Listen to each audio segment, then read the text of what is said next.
कोकण आणि पश्चिम महाराष्ट्र यांना जोडणारा सर्वात महत्त्वाचा असलेला करूळ गगनबावडा घाट 15 जानेवारीपर्यंत एकेरी वाहतुकीसाठी खुला होण्याचे संकेत मत्स्य उद्योग आणि बंदर विकास मंत्री नितेश राणे यांनी दिलेत। मंत्री नितेश राणे यांनी करूळ घाटाची अधिकाऱ्यांसह पाहणी केली।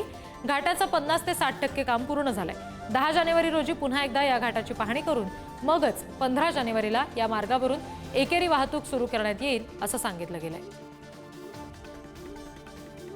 या घाट आम्हाला प्रत्येकालाच पाहिजे, कारण की या घाटामुळे हा फक्त घाट नाही आहे पण विकासाचा पण मार्ग आहे। पण ते विचार करत असताना जनतेची सुरक्षा पण आमच्यासाठी तेवढीच महत्त्वाची आहे। घाई गडबडाने किंवा कोणतरी आमच्यावर टीका करतं म्हणून आम्ही त्यांना खुश करण्यासाठी मतं मिळवण्यासाठी घाट सुरू करायचा अशी भूमिका आमची कधीच पहिल्यापासून नव्हती।